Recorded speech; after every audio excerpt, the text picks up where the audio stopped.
ክቡራትና ክቡራን ወዳጆች ልክ አሁን ያለነው ስፔስ ሳይንስ ኤንድ ጂኦስፓሻል ኢንስቲትዩት ነው።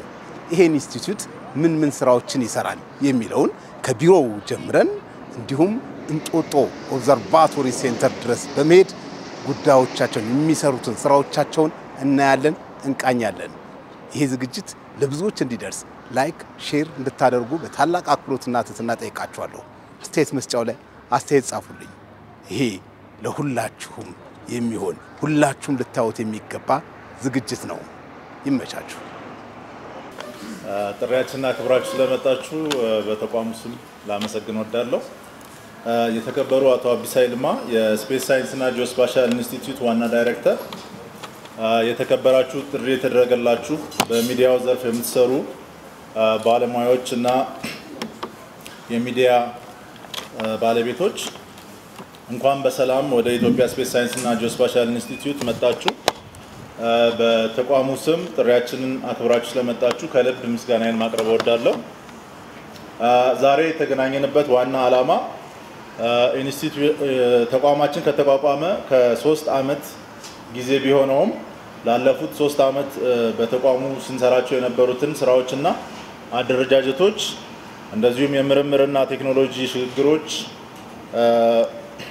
በዘርፉ ያሉ የመሰረተ ልማት ዝርጋታዎችን እንደዚሁም በአሁኑ ሰዓት ኢትዮጵያ በስፔስ ሳይንስና ጂኦስፓሻል ዘርፍ ያለችበትን ሁኔታ እንድትረዱ በቀጣይ ልንሰራቸው የጀመርናቸውን ስራዎችንም እንድታውቁ በአጠቃላይ ህብረተሰባዊ የሆነ ግንዛቤና ተሳትፎን ለማሳደግ ታስቦ ለተለያዩ የማህበረሰብ አካላት የተዘጋጀ ተቋማዊ የጉብኝት ፕሮግራም ነው።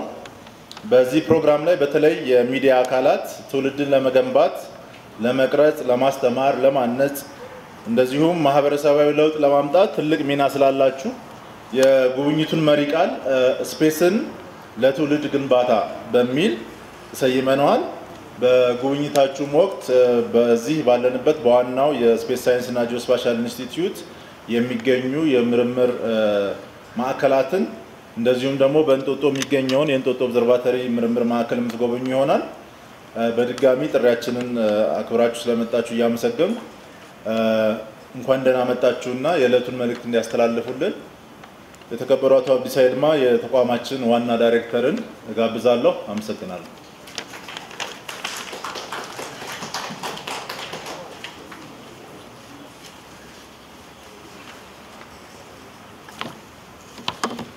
እንደምን አደራችሁ።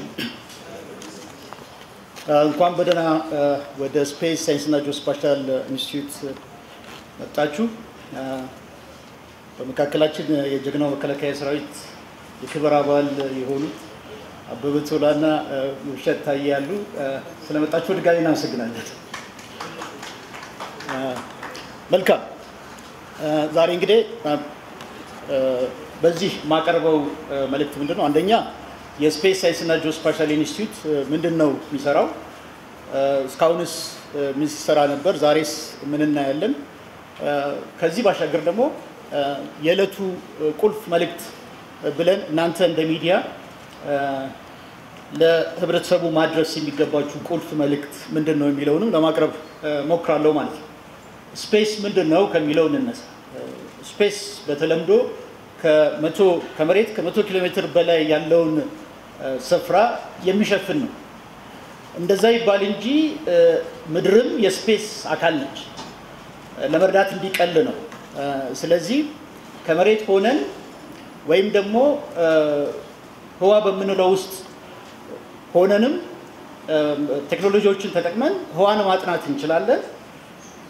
እንደዛው ደግሞ ከህዋም ሆነን መሬትን መመልከት ይቻላል ማለት ነው። መሬትን መመልከት ብቻ ሳይሆን የኮሙኒኬሽን ስርዓትን መዘርጋት ይቻላል። አሁን የምንገለገልበት የቴሌቪዥን ጣቢያ ከኮሙኒኬሽን ሳተላይት የሚገኝ መረጃን ነው የሚጠቀም። የመገኛ ስርዓታችን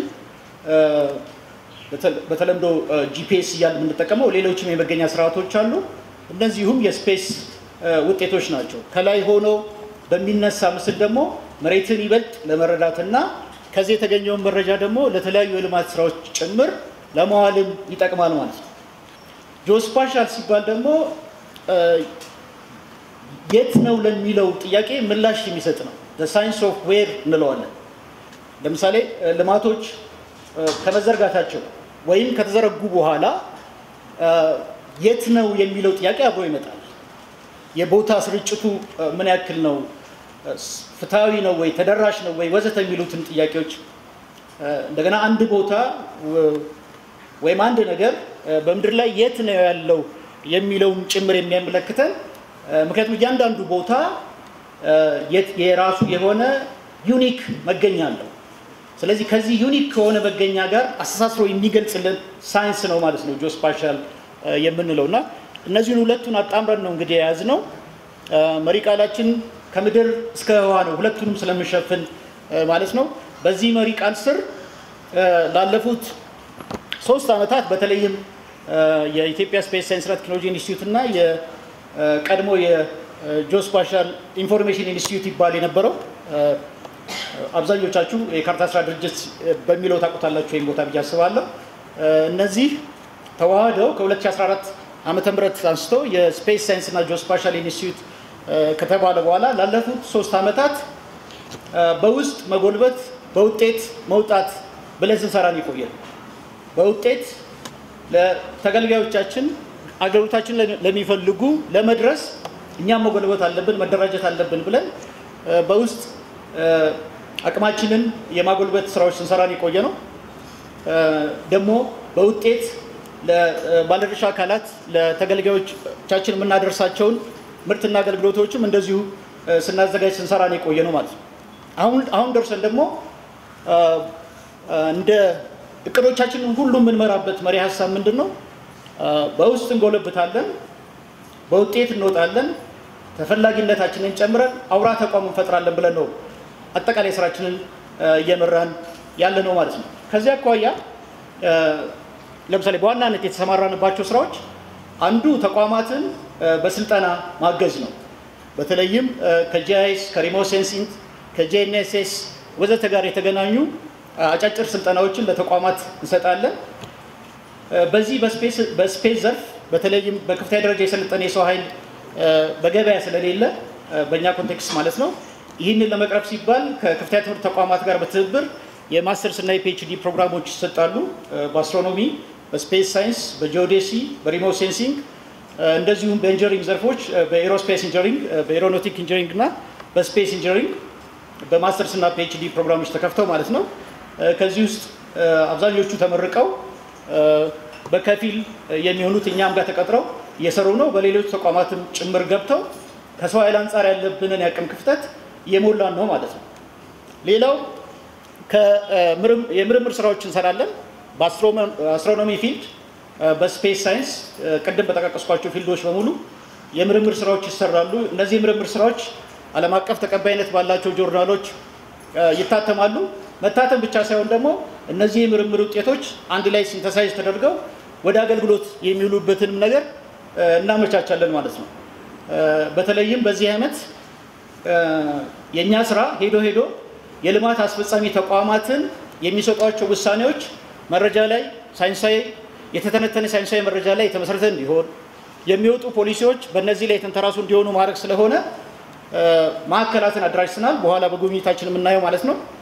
ለምሳሌ የወተር ሞኒተሪንግ ሴንተር ብለን የውሃ ዘርፉን የምንደግፍበት፣ የደን ስራችንን ደግሞ ለመደገፍ የፎረስት ሞኒተሪንግ ሴንተር፣ የግብርና ስራችንን ለመደገፍ የክሮፕ ሞኒተሪንግ ሴንተር፣ እንደዚሁ የከተማ ልማት ስራዎቻችንን ለመደገፍ የአርባን ሞኒተሪንግ ሴንተር፣ እንደዚሁም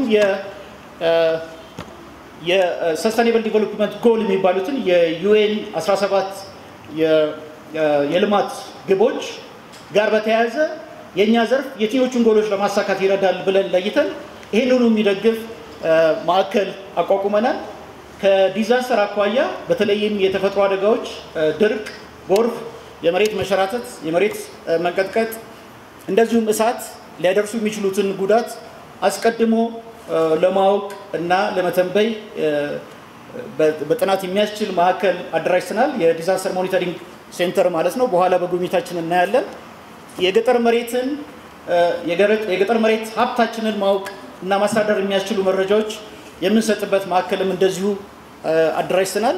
እነዚህን ማዕከላት በኋላ በጉብኝታችን እናያቸዋለን ማለት ነው። የዚህ ሁሉ ጥራታችን ምንድነው? የምርምር ውጤቶች ሄደው የልማት አስፈጻሚ ተቋማትን እንዲደግፉ ማስቻል ነው ማለት ነው። የቴክኖሎጂ ልማት ላይ እንሰራለን። ለምሳሌ በዚህ በያዝነው ዓመት የሲኤንሲ ማሽኖችን አልምተን ለክልሎች የስራ ዕድል ለመፍጠር ሰጥተናል። ይሄ የቴክኖሎጂ ሽግግር ስራም ነው። ለክልሎች መስጠት ብቻ ሳይሆን በቀጣይ የክልሎችንም አቅም ገንብተን እኛ የተረዳነውን ቴክኖሎጂ እነሱ እዛም ያሉ ወጣቶች ተረድተው ተመሳሳይ ቴክኖሎጂን እንዲያመርቱ እና በስር ሺዎች እነዚህ አይነት ማሽኖች እየወጡ በርካታ የስራ ዕድሎች እንዲፈጠሩም ጭምር እንሰራለን ብለን ይዘናል ማለት ነው። ከሳተላይት ልማት አኳያ እንደሚታወቀው በታህሳስ 2012 የመጀመሪያውን የመሬት ምልከታ ሳተላይት ካመጠቅን በኋላ በአመቱ ደግሞ አነስተኛ መጠን ያላትን የመሬት ምልከታ ሳተላይት ማምጠቃችን ይታወሳል። በዚህ በያዝነው ዓመት ደግሞ ሶስተኛውን የኢትዮጵያ የመሬት ምልከታ ሳተላይት ለማምጠቅ የውል ስምምነት ፈጽመን ስራው ተጀምሯል ማለት ነው። በቀጣዮቹ 18 ወራት ይህንን የማልማት በጋራ የማልማት ስራው ተጠናቆ ወደ አገልግሎት የሚገባበት ይሆናል ማለት ነው። በዋናነት ከመረጃ አቅም አኳያ አንደኛ በአውሮፕላን ላይ የሚገጠሙ ካሜራዎችን በመጠቀም የአየር ላይ ቅየሳ ስራዎችን እንሰራለን፣ መረጃዎችን እንሰበስባለን። የሳተላይትን በመጠቀም መረጃዎች ይሰበስባሉ። እነዚህ ሁሉ ተቀናጅተው ደግሞ እና ተተንትነው ለተለያዩ ባለድርሻ አካላት ተደራሽ እንዲሆኑ ጭምር እናደርጋለን ማለት ነው። እንግዲህ እነዚህን ያነሳናቸውን በኋላ ላይ እናንተ በጉብኝት ታያቸዋላችሁ። እንዲህ ስንል ግን ሀገራችንና ይህንን ታላቅ ህዝብ የሚመጥን ስራ ጨርሰን አከናውነናል ማለታችን አይደለም። እዚህ ላይ ሆኜ መናገር የምችለው መደላደሉን ፈጥረናል፣ መስመሩን ይዘናል፣ ጠንክረን እስከሰራን ድረስ የጊዜ ጉዳይ ነው ብዬ ነው በእርግጠኝነት ማንሳት የምችለው ማለት ነው። እናንተ ደግሞ እንደ ሚዲያ ይህን ብቻ አልነበረ መስራት የነበረባችሁ፣ እንዲህ ብታረጉ ወይም እንዲህ ቢሆን ይህን እኮ ማሳካት ትችሉ ነበር በሚል አዎንታዊ ግን ደግሞ የሰላ ትችት እንድሰጡን እንፈልጋለን ማለት ነው። ጎሽ ብቻ እንድትሉን አይደለም። ከዚህ ባሻገር የዕለቱ ቁልፍ መልእክት ብዬ የማነሳው እንደ ሀገር ያደሩም ሆነ አዳዲስ ችግሮቻችን መፍቻ አንዱ ቁልፍ የውጭ ህዋና የውስጥ ህዋ አቅሞችን በሚገባ ተረድቶ መጠቀም መቻለው ብለን እንላለን። እኛ እንደ ዘርፍ ማለት ነው።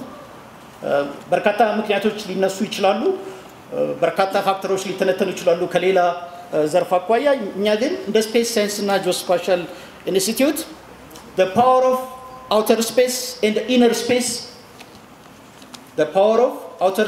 inner space በሚገባ ተረድቶ እና አያይዞ መጠቀም ይገባል፣ ለችግሮቻችን መፍቻ ቁልፍ ይሆናል ብለን እንላለን። ምን ማለት ነው ይሄ?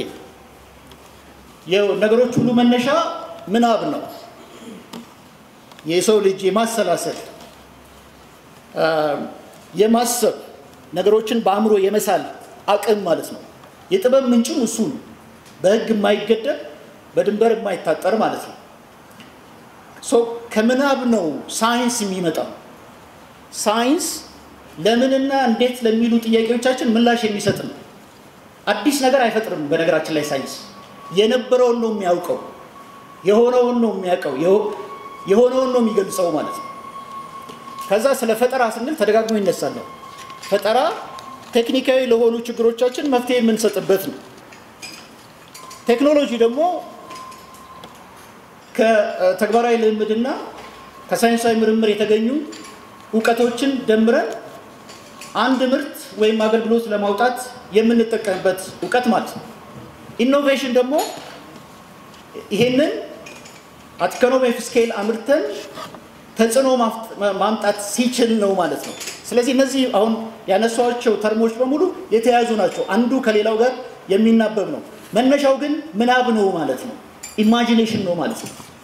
ይሄ ኢማጂኔሽን ደግሞ ከአእምሮ ነው የሚመጣው። ይሄ የዚህ አእምሮ ባለቤት የሆነው ደግሞ የሰው ልጅ ነው። እንግዲህ በምናውቀው እስከዛሬ ባየነው ከፍጥረታት ያናኖር ዘይቤ የተቀየረ የለም ማለት የአንበሳ አናኖር አልተቀየረም። የቤት እንስሳት አኗኗራቸው አልተቀየረም ዛሬ right ተሽከርካሪ አይጠቀሙ ወይ ለሚያድሩበት ቦታ ወይ ለሚጓዙበት ወይ ለሚሰሩበት ነገር የቀየሩት ነገር የለም ካለ ሊቀርብ ይችላል right የቀየረው ማን ነው የሰው ልጅ ነው የቀየረው እንደዚህ አልነበርም ሲጀመር right ስለዚህ የሰው ልጅ አእምሮውን ተጠቅሞ የማሰላሰል አቅሙን የማሰብ አቅሙን ተጠቅሞ ነው ችግሮቹን እየፈታ የመጣው የየትኛውም ሳይንስ እና ቴክኖሎጂ አላማ ደግሞ የሰው ልጅ ኑሮ ምቹና የተሻለ ማድረግ ነው ሌላ ግብ የለውም የትኛውም አይነት ሳይንስ ይሁን ሄዶ አላማው የሰው ልጅ ኑሮ ምቹና የተሻለ ማድረግ ነው ይሄን ማድረግ ደግሞ የቻለው የሰው ልጅ ነው ማለት ስለዚህ የምናብ አቅም የማሰላሰል አቅም the inner space የምንለው እሱ ነው ይሄን አቅም በሚገባ ልንረዳው ይገባል the inner space የምንለው ማለት ነው ሶ ቀደም ብለን እንዳነሳ ነው ከሀገራችንና ከህዝባችን ጋር ለዘመናት ለዘለቁ ችግሮች አንዱ መፍትሄ የውጭ ህዋና የውስጥ ህዋ አቅሞች በቅጡ መረዳትና መጠቀም መቻል ነው እንላለን ስለሆነም ይህን ጭብጥ ለኢትዮጵያውያን በተለይም ለወጣቱ ትውልድ ለማስረዳት እንተጋለን ግን ደግሞ እኛ የቱንም ያክል ብናስረዳ በተለይ ስናስረዳ ብንል ስንገልጽ ቁጥር ማብዛታችን ስለማይቀር ነገር ይሄው በባህሪው ለሰው ልጅ አእምሮ በቀላሉ ሊረዳውና ለመገመት የሚያዳግት በመሆኑ ብዙ ስናወራ ይበልጥ ልናወሳሰበው እንችላለን እናንተ ደግሞ የጥበብና የሚዲያ ሰዎች ከፍ ያለ የምናብ ወይም ኢማጂኔሽን አቅም ስላላችሁ አንደኛ በቀላሉ ትረዱናላችሁ ሁለተኛ የወለደፎ አቅንታችሁ ቃላቱን አሽታችሁ አዋስታችሁና ኪናዊ ቅብ ተጠቅማችሁ አይን የሚይዝ እና ጆሮ ገብ የሆነ ነገር ለአድማጭ ተመልካች ማቅረብና መልእክታችንን ማድረስ ብቻ ሳይሆን በጊዜ ሂደትን ማስረጽ ስለምትችሉ ነው እንግዲህ እናንተን ቅድሚያ ሰጥተን ዛሬ እዚህ ጋብዝናችሁ ማለት ነው ከዚህ ቀደም ሌሎች በተለያየ ጥበብ መስክ የተሰማሩ አርቲስቶችን ተመሳሳይ ፕሮግራም አዘጋጅተን ነበር ሶ በተለይም ሙዚቃ ሰዎች በመጡ ጊዜ በኢትዮጵያ ሙዚቃዎቻችን ስለ ህዋ ምን ብለዋል የሚለው ለመቃኘት ሞክረን ነበር ብዙ አልሄድበትም ለምሳሌ ክብሩ አርቲስት ጥላሁን ገሰሰ በምሽት ጨረቃ አብዛኞቹ ሙዚቃዎቻችን ከጨረቃ ከፀሐይ ከሰማይ ከኮከብ ጋር የተገናኙ ናቸው ሶ ክብሩ አርቲስት ጥላሁን ገሰሰ በምሽት ጨረቃ በንጋት ፀሐይ እያለ ያዜመዋል አንጋፋው አርቲስት ማሙድ አህመድ ደግሞ ሳትደፈር ኖራ ጨረቃም ርቃ እንደዚሁም ድምፃዊ ንዋይ ደበበ ነየኔ ጨረቃ እያለ ያነሳበት አለ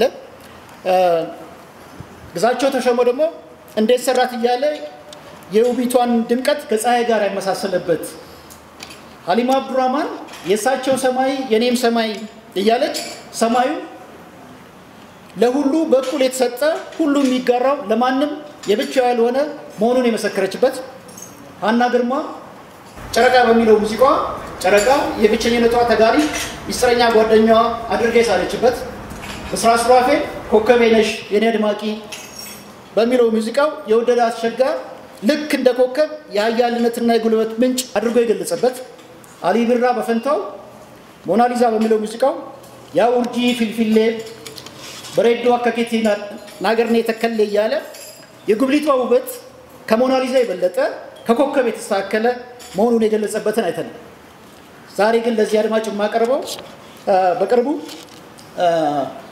እውቁ ገጣሚ እና ጸሐፊ በእውቀቱ ስዩም ከ15 ቀን በፊት በይፋ የዩቲዩብ ቻናሉ ያጋራው ግጥም አለ ተጽዕኖ ተማጽኖ የሚል ግጥም ማለት ነው ሶ ዛሬ ከምናደርገው ዲስከሽን ጋር ስለሚሄድ ነው ማነሳው ግጥሙ እንዲህ ይነበባል ቆረጥ ያረኳ ነበር አቤቱ የጠፈር ባለቤቱ በየብስ ነህ በባህር በምድር ነህ በሰማይ በቅጡ ለማናውቅ በድንግዝግዝ ለምናይ ይህ ማለት ከመናቅ ይሄ ምን ያሳያል ከመናቀው ይልቅ የማናቀው እንደሚበልጥ የገባን ከመሰለን ይልቅ ያልገባን እንደሚልቅ ተፈጥሮና ባለቤቱ ከተጻፈውም ከተነገረው ከተገለጸው በላይ መሆናቸውን ያሳያል። በእውቀቱ ሲቀጥል አቤቱ የጠፈሮች ሁሉ መስራች አፈራርቀ የምትሰጥ መርዶና የምስራች ተወሰነ የማትገኝ በጊዜና በቦታ ወሰን የሌለ ዝምታ ሲል የገለጸበት አንደኛ ተፈጥሮ ባለቤት ያለው መሆኑን ያሳያል። ባለቤት መኖሩ ብቻ ሳይሆን ከአንድ ምንጭ የሚቀዳ ነው። እኛ የሰው ልጆቹ በላይ በሰማይ የምታዩት ጨረቃውም ኮከቡም ጋላክሲውም ምኑም ሁሉም ነገር ከተመሳሳይ ንጥረ ነገር ነው የተሰራው። ስለዚህ ከአንድ ምንጭ ነው የተቀዳው ማለት ነው። የህይወትን የማይነጣጠሉ ሁለት ገጾችን ለማሳየት ሞክሯል። ቻሌንጅ እና ኦፖርቹኒቲ የምንላቸውን ማለት ነው። ስፋቱ ከእስከ ጥልቀቱ ደግሞ ይህን ያክል ተብሎ እንደማይገለጽ ደረስንበት ባልን ጊዜ ይበልጥ የሚርቀን ይበልጥ የሚጠልቅ መሆኑን አሳይቶናል በግጥሙ። በተለይም ከጊዜ ጋር በተገናኘ ጊዜ መቼ ጀመረ? መቼ ነው ጊዜ ጀመረው? ጊዜ ወደፊት ነው ወደ ኋላ ነው የሚቆጥረው? በኋላ ላይ ሳይንሱን እናየዋለን። ለምሳሌ የሰው ልጅ አሁን ባለው ቴክኖሎጂ የተሻለው ቲዮሪ ስለ ህዋ አፈጣጠር የቢግ ባንግ ቲዮሪ የምንለው ነው። ስለዚህ አንድ ግዑዝ በጣም ማስ ያለው ነገር ነበረ፣ እሱ ፈንድቶ ከዛ በኋላ ጋላክሲው ከዋክብቱም ጨረቃም ፕላኔቶችም ተሰሩ እያለ ነው የሚተነትነው። የተሻለው ቲዮሪ እሱ ግን የመጨረሻው አይደለም። ቴክኖሎጂያችን የሰው ልጅ ሳይንስ እና ቴክኖሎጂ የደረሰበት አቅምን ነው የሚገልጸው ይሄ። ነገር ግን ከይሄ ቲዮሪ ያ ማሲቭ የሆነ ነገር ከየት መጣ ለሚለው ምላሽ የለውም አሁን ላይ። ምክንያቱም ከምንም የሆነ ነገር ስለማይገኝ you cannot get something from nothing, right? ከምንም የሆነ ነገር ማግኘት አይቻልም። ስለዚህ ይሄ ነገር ከየት ነው ምንጩ? ወይስ ደግሞ ከዚህኛው ቢግ ባንግ በፊት ሌላ ቢግ ባንግ ነበረ ወይ የሚለው የቀጣይ የሳይንስ አጀንዳ ነው ማለት ነው። ስለዚህ ህዋ ከተፈጠረ 13.7 ቢሊዮን ዓመት ነው ስንል ከዚህ ተነስተን ነው ማለት ነው። ከዛ በፊት ስለነበረው አልደረስንበትም። የሚጠና የዚህም ዘመን የቀጣዩም ትውልድ ስራ ነው ማለት ነው። ከጊዜ ጋር ያለንን ነገር እንድናይ ነው የፈለኩት። ጊዜ ለምሳሌ ጊዜ እኛ የምናውቀው እዚህና ጊዜ ከፍተኛ የስበት ኃይል ባለበት ቦታ የተለያዩ ናቸው። ከፍተኛ የስበት ኃይል ባለበት ጊዜ ያንሳል። ጊዜ የምናውቀው ጊዜ ለምሳሌ እዚህ አንድ ዓመት የምንለው ከፍተኛ የስበት ኃይል ባለበት ምናልባትም በደቂቃዎች ሊቆጠር ይችላል። እዚህ 10 ዓመት የምንለው እዛ አንድ ዓመት ወይም ከዛ ያነሰም ሊሆን ይችላል ማለት ነው። ስለዚህ በህዋ ውስጥ የተለያየ የስበት ኃይል ባለባቸው ቦታዎች ጊዜ ተመሳሳይ ነገር የለውም ማለት ነው። ምን ያክል የጠለቀ ነገር እንደሆነ ነው ማለት ነው። ከዛ ውጪ ለምሳሌ ስለ ጊዜ አሁን ካለንበት ስርዓተ ፀሐይ የኛ ፀሐይ እንደዚህ አይነት ሌሎች ቢሊየን ፀሐዮች ስላሉ ማለት ነው። አንድ ፀሐይ ብቻ አይደለም ያለው፣ በኋላ እናያለን። ሌሎች ቢሊየን ፀሐዮች አሉ። ስለዚህ ከዚህ ከኛ ፀሐይ ወደምትቀጥለው ሁለተኛዋ ፀሐይ ስርዓተ ፀሐይ አልፋ ሴንቸሪ ትባላለች። ሁለተኛዋ ከኛ በቅርብ ርቀት ያለችው ማለት ወደዚህ ፀሐይ የሚደረግ ጉዞ አሁን ባለው የሰው ልጅ ቴክኖሎጂ 10,000 ዓመታትን ይፈጃል። ወደምትቀጥለው ሁለተኛ ፀሐይ ነው። ሌሎች ቢሊየን ፀሐዮች አሉ ብያችኋለሁ፣ በኋላ እናሳያችኋለን። ስለዚህ ወደምትቀጥለው ሁለተኛ ፀሐይ የሚደረገው ጉዞ 10,000 ዓመታት ይፈጃል። ስለዚህ ስንት ትውልድ ማለት ነው? ከ100 በላይ ትውልድ ይፈልጋል ማለት ነው። ቴክኖሎጂ ኖሮን እንኳን ብልክ እዛው እየተዋለዱ ትውልድ እየቀጠለ ነው እዛ የሚደርሱት እንደማለት ነው። ካን ኢማጂን። ከዛ ደግሞ ወደ ራሳችን መልሱትና የሰው ልጅ እድሜ እንግዲህ በአመት ነው አይደል የምንቆጥረው? አዎ አንድ አመት ማለት በፀሐይ ዙሪያ አንድ ጊዜ የምንዞርበት ማለት ነው። ግን ይሄን ዩኒት ወደ ቀን ቀይሩት እስቲ። አንዳንዴ ሰው ከሌ እድሜው 30 ነው 40 ነው 50 ነው 70 ነው ሲባል በጣም የተለቀ ይመስለናል አይደል? እስቲ ወደ ቀን ቀይሩትና አስቡት። ኦኬ አንድ ሰው 100 አመት ከኖረ 36500 ቀን ነው የሚኖረው። 50 አመት ስትኖሩ ደግሞ 18000 ምናምን ቀን ነው ማለት ነው ብዙ በጣም ትንሽ ነው ማለት ነው። ስለዚህ የእያንዳንዱን ቀን ቫልዩ ይዩት፣ የእያንዳንዱን ቀን ዋጋ ማለት ነው። የሚባክን ጊዜ መኖር የለበትም ማለት ነው። በእውቀቱ ሲያጠቃልል እንዲህ ይላል። ካደፈጠው ዕዳ ሁሉ በየብስ በአየር በቀላይ ካውሎ ነፋስም በላይ ከመሬት መራድም ይልቅ ሰው ነው ሰውን የሚያሳቅቅ፣ ሰው ነው የሰው አደጋ፣ ደግሞ በሌላ ገጹ ሰው ነው ለሰው ሊጸጋ። ከስጦታው አካፍለኝ ከአደጋው አስመልጠኝ፣ አልሳሳትም አልልህም የሚታረም ስተስጠኝ ይላል። በመደምደሚያው የሰው ልጅ አውተር ስፔስ እና ኢነር ስፔስን በቅጡ መረዳት ሲሳነው አንዱ ለሌላው እንቅፋትና መርገምት እንደሚሆንበት ነው የሚያሳየው ማለት። ሲገባን ደግሞ የአንዱ መኖር ለሌላው በረከት እና ትሩፋቱ እና መድህኑ ይሆናል ማለት ነው። ገባን ማለት አንሳሳት ማለት አይደለም። መሳሳት ሰው የመሆን የተፈጥሮ አንዱ መገለጫ ስለሆነ ትልቁ ጉዳይ ለመታረም ዝግጁ መሆናችን ብቻ ነው ማለት ነው። ስለዚህ ዛሬ ላይ ያዙልን፣ አስረዱልን፣ አስርጹልን ብለን የምንለውን የዕለቱን ቁልፍ መልእክት በእውቀቱ ስዩም አስቀድሞ ስላለው በዚሁ አጋጣሚ ለዚህ የጥበብ ሰው ያለንን አድናቆትና ክብር ለመግለጽ እንወዳለን። አመስግኑልን። ለማጠቃለል ለኛም ለእንስሳትም ህዋ አውተር ስፔስ የጋራ ነው አይደል? ለእንስሳቱም የጋራ ነው፣ ሰማዩ፣ ጨረቃውም ሁሉም ማለት። ነገር ግን የሰው ልጅ የማሰላሰል አቅማችን ኢነር ስፔስ መብለጡ ነው የኛን አኗኗር ከሌሎቹ እንስሳት የተሻለ ያደረገው ማለት። ስለ ህዋ ወይም ስለ አውተር ስፔስ ለሰው ልጅ በተለይም ለወጣቱ ብናስረዳው የማሰላሰል አቅሙን ወይም ኢነር ስፔሱን የመጠቀም አቅሙ ይበልጥ እንዲጎለብት ያደርገዋል ብለን እናምናለን። ያኔ በቦታ በሰፈር አይታጠርም። ያኔ የጊዜ ዋጋን ይረዳል። ያኔ ስለ ራሱ ያለውን ግምት ያስተካክላል፣ ትህትናን ይላበሳል።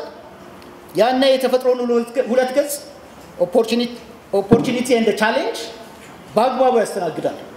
ያኔ ያስሳል፣ ኤክስፕሎር ያደርጋል፣ ከቀየው አሻግሮ ያያል፣ ያማትራል፣ ይጠይቃል፣ ይመረምራል፣ ያውቃል።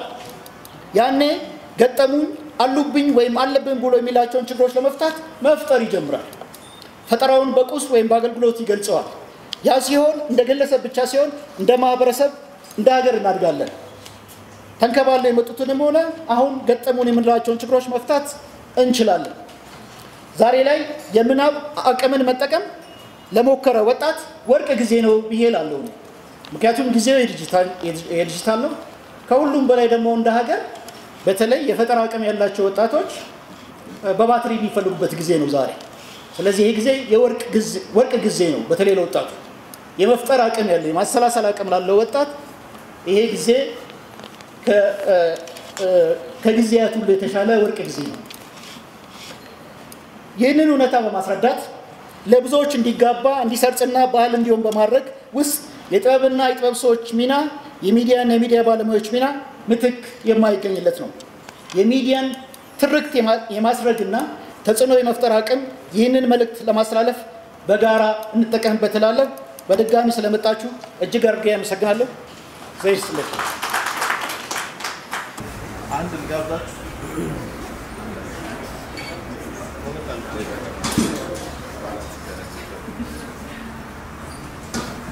የወንድ ብቻ ሆነ መሰለኝ።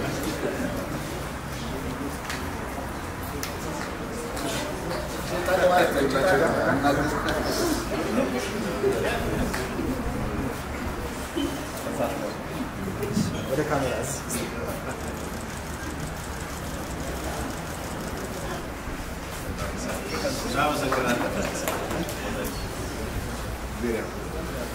የዛሬ 1940 ወይም 60 አካባቢ 64 በፈረንጅ አቆጣጠር የአሜሪካን ሚሽን የማፒንግ ጂኦግራፊክ ኢንስቲትዩት በሚል ተቋቋመ። በኋላ እያደገ ወደ ኢትዮጵያን ማፒንግ ኤጀንሲ ከፍ አለ። ከዛ በተረፈ ትንሽ ለወጥ የሚያደርገው በ1969 በአሜሪካ የመጀመሪያው አፖሎ 11 ወደ ስፔስ ከመምጠቋ በፊት ብሪፊንግ ሰጥ ነበር። እዛ ላይ ንጉስ ኃይለ ሥላሴ በወቅቱ ከነበረው የናሳ ስፔስ ሴንተር ኬኔዲ ስፔስ ሴንተር ላይ ብሪፍ ሲደረግላቸው ነበሩ። በዛ ወቅትም የራሳቸውን የሆነ መልእክት አስተላልፈዋል። ስፔስን ለሰላም እንድንጠቀምበትም አስታውሰዋል። በዛን ጊዜ የነበሩት እንግዲህ እንደ ኒል አርምስትሮንግ የመጀመሪያው ሰው በጨረቃ ላይ ረገጠ። ለኔ አንድ ስቴፕ ነው ግን ለዓለም ትልቅ ጃንት ነው ያለው አባባል ያለበት። በዛ ጊዜ ጀምሮ የስፔስ እንቅስቃሴ ላይ ኢትዮጵያ ኢቨን በወቅቱ በነበሩት ንጉስ ተወክላ ሪፕሬዘንቴሽን ነበረን። ከዛም በኋላ በ1960ዎቹ አካባቢ እንደገና በአዲስ አበባ ዩኒቨርሲቲ የጂኦግራፊካል ኦብዘርቫቶሪ እና የመጀመሪያው ሶላር ቴሌስኮፕ የተተከለበት ሁኔታ አለ። ከዛም በመቀጠል በቀድሞ በአሁኑ ኤርትራ በቀድሞ የኢትዮጵያ ግዛት የነበረው ኤርትራ የቃኘው ሻለቃ የነበረ የዲፕ ስፔስ የሚሆን ኮሚኒኬሽን በአሜሪካኖች ድጋፍ የነበረ ነው። ይሄም እነሱ ሲሄዱ ኦልሞስት ከዛ በኋላ ቆሟል። ግን ይሄም ሁሉ የሚያሳየን ከ1960ዎቹ ኢቨን 1957 ስፑትኒክ 1 ስትመጥቅ ጀምሮ ኢትዮጵያ ውስጥም የስፔስ እንቅስቃሴ ነበረ። ግን ላለፉት ብዙ አመታቶች በዚሁ ፔስ አልሄድንም። የተወሰነ ጊዜ ክፍተት ነበረ። ግን ያንን እንደ አዲስ በማደስ ደግሞ ወደ 2015 አካባቢ ላይ የመጀመሪያውን ቴሌስኮፕ እንጦጦ ኦብዘርቫቶሪ ስንተክል ብዙ አቧራ ነበር የተነሳው። በተለይ ከዩኬ ኤድ 300 ሚሊዮን አካባቢ የምታገኝ ኢትዮጵያ ሃው ኦን እርዝ የራሷን የሆነ ወደ 3 ሚሊዮን አካባቢ የሚጠጋ 3 ሚሊዮን ዶላር አካባቢ የሚጠጋ ቴሌስኮፕ እንዴት ሊኖራት ቻለ? ዩኬ ኤዱን ተጠቅመው ነው ሽፍት አድርገው ነው የሚል ትንሽ ኢምባላንስድ የሆነ ዜናዎች ከዴሊ ሜልም ቀርቦ ነበር።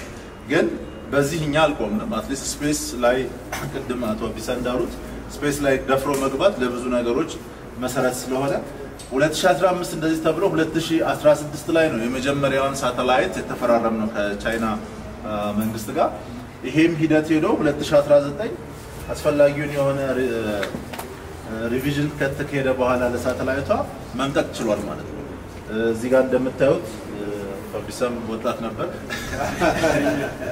ስለዚህ ይሄ ትልቅ በተለይ ለሚዲያዎች ማስተላለፍ የምንፈልገው መልእክት አንድ ነገር መጀመር የሆነ ቦታ ላይ መጀመር አለበት። ሲጀመር ብዙ ጊዜ ችግሮች አሉ።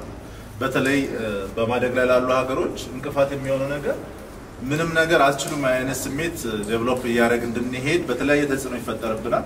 በተለይ በስፔስ ደግሞ ለኛ ቅንጡ የሆነ ወይም ደግሞ የህዋውን ትተህ የውሃውን እንደሚባል አባባል በብዙ ሲገለጽ ነበር። ግን አሁን እዚህ ጋር ዛሬ የምናስጎበኛችሁ ጉብኝት ይሄንን ቤዝድ ያደረገ ከዚህ የጀመርነው ምን ያህል ደረሰ የሚለውንም ያሳይ ነው። ስለዚህ ለማናቸውም ችግሮች እጅ ለመስጠትና ደፍረን መሄድን ነው ከዚህ ሌሰን የምናደርገው። ብዙም አልቆየንም። የመጀመሪያውን ሳተላይት 2019 ላይ ላውንች ማድረግ በቅተናል። እዚህ ጋር የምታዩት ሳተላይቷ ሬዲ ሆና ወደ ኦርቢት ከመሄዷ በፊት በክቡር ጠቅላይ ሚኒስትር ዶክተር አብይ ስትጎበኝ ነው። እንደዚሁም በወቅቱ የነበሩት ሚኒስትሮች እና እንደዚሁ በተለያየ ጊዜ ቻይና ሲሄዱ የጎበኙት ነው። በወቅቱ የተለያየ የሀገራችንን ትክክለኛ መገኛ የምናገኝበትን በሚቺጋን ስቴት ዩኒቨርሲቲ የሚኖር ነው። ይሄ አድጎ ወደ ኢትዮጵያን ጂኦስፓሻል ኢንፎርሜሽን ኢንስቲትዩት ሁሉ አደገ።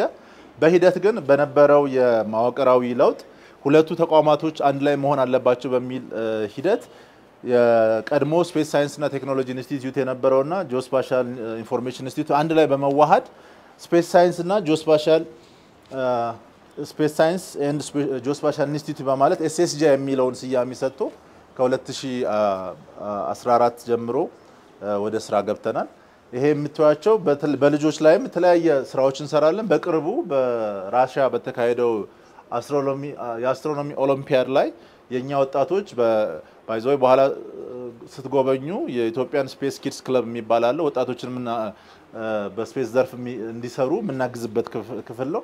ከዛ የወጡ ልጆች ናቸው እነዚህ ሜዳሊያ ተሸልሞ መጥተዋል። በዚህም እየሄድንበት ነው።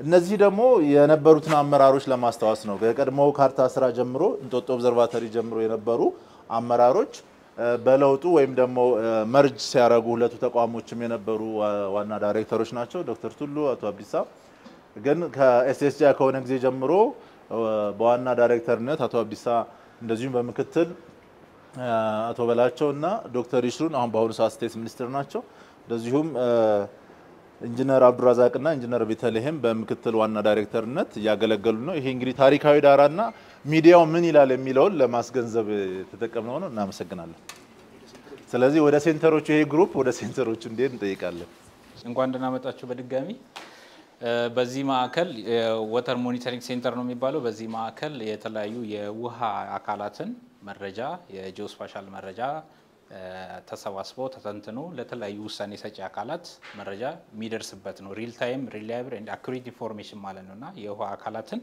በአጠቃላይ ማለት ነው ምን ሰበሰብበት ምን እናደራጅበት ነው በዚህ ማዕከል እንግዲህ ዋና ዋና ስራዎች አሉ እነዚህ አንደኛው ሪዘርቨር ይሄ የውሃ የግድቦችን የውሃ ሁኔታ ክትትል የምናደርግበት ትራክ የምናደርግበት የዳሞችን ጤንነት ደህንነት የምንከታተልበት የውሃ ኳሊቲ ሞኒተር የሚደረግበት አንደርግራውንድ ወተር ስቶሬጅ የሚታይበት የባዚሜትሪክ መረጃ የምንለው ደግሞ መርከቦች በውሃ አካላት ላይ ሲንቀሳቀሱ ያለውን ኤሊቬሽን መረጃ ምን ሰበሰብበት እና የወተር አትላስ የምንለው ማለት እነዚህ ዋና ዋና የሚባሉ ስራዎች ናቸው የተመረጡ ሌኮች ላይ በኢትዮጵያ የተመረጡ ሌኮች ላይ የለውጣቸው ምን ይመስላል ባለፉት 30 አመታት ምን ይመስላል የሚል ጥናት ተሰርቷል በተመረጡ 6-7 የሚደርሱ ሃይቆች ላይ ማለት ነው እሱን ነው የምንመለከተው አሁን በመቀጠል ይሄ ሌክ ሀረማያ ነው ሌክ ሀረማያ ከ30 አመት በፊት በአውሮፓ አቆጣጠር ከ1992 ላይ ምን ይመስል እንደነበረ ያመለክታል ማለት ነው ምን ይመስል እንደነበረ እንደምታዩት እዚህ ጋር የተሻለ የሚባል ወይም ደግሞ ፉል ነው የነበረው ሌኩ ማለት ቀጥሎ ይሄንን ነው የሚመስለው በመቀጠል 2010 ላይ ኦልሞስት ወደ መጥፋት የደረሰ 2012 ላይም ወደ መጥፋት የደረሰ ቀጥሎ ደግሞ እዚህ ጋር የተሻለ ማን ነው ሪከቨር ያደረገበትን ታይም ነው የምናየው ማለት ነው ይሄ ቆቃ ግድብ ነው በተመሳሳይ ሌክ ጨለለቃም እንደዚሁ 1992 ላይ ይሄንን ነው የሚመስል የነበረው አሁን ላይ 2022 ላይ የተወሰነ ማን ነው በብዙ እጥፍ ሽሪንክ ያደረገበት 73.4% ሽሪንክ ያደረገ መሆኑን ነው የምናመለክተው ሌክ አብያታም በተመሳሳይ የተወሰነ ሽሪንክ አድርጓል ወደ 25% ሌክ ሻላ ሌክ ዞዋይ ሌክ ጣና እነዚህ እንግዲህ ተለያዩ ሃይቆች ላይ ምን ያክል ፐርሰንት ሽሪንክ አድርጓል ባለፉት 30 አመታት ውስጥ ምን ያክል ሽሪንክ አድርጓል አንዳንዶቹ ሪከቨር ያደርጓሉ ልክ እንደ ሌክ ሀረማያ ማለት ነው ሌላው ሌክ ቱርካና ላይ እየሰራን ያለ ነው ምንድነው አንድ ግኝት አገኘን ሌክ ቱርካና ማለት ኢትዮጵያንና ኬንያን የሚያዋስን ነው በአብዛኛው የኬንያን ኤሪያ ባውንደሪ ከቨር የሚያደርግ ነው ወደ ኢትዮጵያ ደግሞ የተወሰነ ፐርሰንት ነው ስለዚህ ምንድነው ያየነው በ2017 እና 2023 ላይ በፈረንጆች ወደ 51.4% የውሃው አካል በኢትዮጵያ መሬት ላይ ጭማሪ አሳይቷል ጭማሪ which is ሌኩ ወደዚህ የመመለስ ቴንደንሲ ነው የሚያሳየውና ቀጣይ ኦን ፕሮግረስ ያሉ ጥናቶች አሉ ይሄን እንቀጥልበታለን ወደ ኋላም ሌሎች ተጨማሪ አመታትን ጨምረን የምናጠና ነው ይሄ የውሃ ጥራት ወተር ኳሊቲን በተመለከተ ነው እንግዲህ ከሳተላይቶች መረጃዎችን ወስደን ትንተና ይደረጋል ውሃ ለአግሪካልቸር ለዶሜስቲክ ለኢንዱስትሪ ለሃይድሮ ፓወር ለኢንቫይሮንመንት በአጠቃላይ ለብዙ ጉዳይ ነው የሚውለውና ጤንነቱ መጠበቅ መቻል አለበት ነው ስለዚህ ወተር ኳሊቲ ስንል ከሳተላይት ኢሜጅ በዚህ መንገድ መረጃዎች ተወስደው ምንድነው ኳሊቲው ይሄ አሁን በአልጌ መሸፈኑን የሚያሳይ ነው ሌክ ጣና ላይ የተሰራ ነው ይሄ ደግሞ የአንደርግራውንድ ወተር ስቶሬጅ ምን ይመስላል ፖቴንሻል ምን ያክል አለን እንደ ሀገር የሚለው ነገር የተጠናበት ነው አጠቃላይ የወተር ዳታ ደግሞ ልክ አሁን ዩኤንንም ብንመለከት የውሃ መረጃን በደንብ አደራጅተው ፖርታል አዘጋጅተው መረጃ ለተለያዩ ሴክተሮች ተደራሽ ያደርጋሉ እዚህ ጋር እንደምትመለከቱ በዚህ ፖርታል ኤስዲጂ ዳታ ፖርታል የሚል ወተር ዳታ ፖርታል በእኛም እንግዲህ እንደዚህ አይነት እንቅስቃሴዎችን እያደረግን ነው ናሽናሊ ያሉን የውሃ አካላትን በሙሉ አሰባስበን ፖርታል አዘጋጅተን ለተለያዩ ሴክተሮች ተደራሽ ለማድረግ ነው የሚሰራው ይሄ ወተር አትላስ ነው የውሃ አካላት በኢትዮጵያ ብዙ ናቸው እነዚህን ሁሉ ማፕ ማድረግ ይፈልጋል ገርድን የተመለከተ የኢትዮጵያ ህዳሴ ግድብ የተመለከቱ በጣም በርካታ ስራዎች ነበሩን ውሃው ሙሌ ሲከናወን ሪዘርቬሩ ፕሮግረሱ ምን ይመስል ነበር አይስላንድ የተፈጠሩ አይስላንዶችን እና አጠቃላይ ሰራውንዲንጉን ማፕ የተደረገበት ስራ ነው። ይሄ ፕሮግረሱን በየአመቱ መረጃ እያዘጋጀን እየሰራን ለኢትዮጵያ ኤሌክትሪክ ፓወር እንልክ ነበር ማለት ነው። ፕሮግረሱ አንደኛ ሙሌቱ ሲከናወን ቦታው በሌላ ፊቸር ነው የነበረው፣ ወይ ሰዎች የሚኖሩበት ነው ወይም ደግሞ ደን ነው የሚኖረው። ያንን ደን ምንጣሮ ለማድረግ ሰዎችን ለማስነሳት መረጃ ያስፈልጋቸው ነበር ማለት ነው። ይሄን ሁሉ ስንሰራ ነበር የቆየ ነው ማለት ነው። ይሄ የ2021 እና 2024 ፕሮግረሱን ነው የሚያሳየው ማለት ነው። ሙሌት ከተከናወነ በኋላ ምን ያክል ኤሪያ ነው ሙሌት ከተሞላ በኋላ በየአመቱ ምን ያክል ኤሪያ ነው የጨመረው፣ 2020 ላይ ምን ይመስል ነበር፣ 2021 ላይ 2022 ላይ እያለ በዚህ መንገድ ነው መረጃዎችን እየሰራን የነበረው ህዳሴ ግድብ የተመለከተ። ሌላው ከሙሌቱ በኋላ እንግዲህ አሁን 2024 ላይ 10 ትልልቅ የሚባሉ አይስላንዶች ተፈጥረዋል ማለት ነው። አይስላንዱ ልክ ከጀርባው እንደምትመለከቱት እንደዚህ የሚመስሉ አይስላንዶች ተፈጥረዋል። ትልቁ አይስላንድ ወደ 2869 ሄክታር ነው። ትልቅ ነው ማለት ነው። እና ሌሎችም በዚህ መንገድ እስከ 41 ሄክታር ትንሿ 10ኛው ማለት ነው። በዚህ መንገድ አይስላንዶች ተፈጥረዋል ማለት ነው። እንግዲህ በአጠቃላይ ገርድ ላይ እኛ በደንብ አክቲቭሊ ፓርቲሲፔት እያደረግን ነው፣ እየሰራን ነው፣ መረጃዎችን እያደራጀን። አሁን ከሳምንት በፊት እንኳን እዛ የተለያዩ ስራዎችን ለመስራት የመስክ ምልከታ አድርገን ነበር ማለት ነው። እና ሌላው እነዚህ ወረዳዎች በህዳሴ ግድብ ዙሪያ የነበሩ ወረዳዎች ናቸው እነዚህ ማለት ነው። እነዚህ ወረዳዎች ውሃ ሙሌት ከተከናወነ በኋላ የውሃው አካል ወረዳዎችን የተወሰነ ፓርት የተወሰነ አካል ይወስዳል ማለት ነው። ለምሳሌ ሴዳል የምትባል ወረዳ 43% የወረዳውን አካል ውሃው ይወስዳል። የጉባን ደግሞ ያው በስም ይታወቃል ጉባ ወረዳ 36% ወደ ውሃው አካል ነው የሚሄደው ማለት ነው። ጉባ ማለት ይሄ ነው። 36% ወደ ውሃው አካል። ሸርኮሌ የምትባለው 18%። መርከቦች በቀላሉ እንቅስቃሴ የባዚሜትሪክ መረጃ የሚባለው ያስፈልጋል። እንደዚህ ተሞክሯል። መርከቦች ሲንቀሳቀሱ ለምሳሌ ህዳሴ ግድብ ላይ ባዚሜትሪክ መረጃ ወይም ደግሞ የኤሊቬሽን መረጃ ያስፈልጋል ማለት ነው። መርከቦቹ ሲንቀሳቀሱ ከግዑዝ ነገር ጋር እንዳይጋጩ፣ ከአይስላንዶች ጋር እንዳይጋጩ ወይም ደግሞ ሌሎች ጉዳዮች ጋር እንዳይጋጩ ኤሊቬሽን መረጃ ያስፈልጋል። ቀጣይ እየሰራን ያለ ነው ይሄ ነው። አጠቃላይ ነው። ቴንክ ዩ። ጥያቄዎች ካሉ እሺ። ጉዞው ቀጥሏል። እዚህ ጋር ነገራችን ላይ እንትኗን ነገር ተመችታኛለች። ከባህር አክሰስ ጋር ሲያይዞ ያለው ነገር ተመችቶናል። ጥሩ እንትን ነው።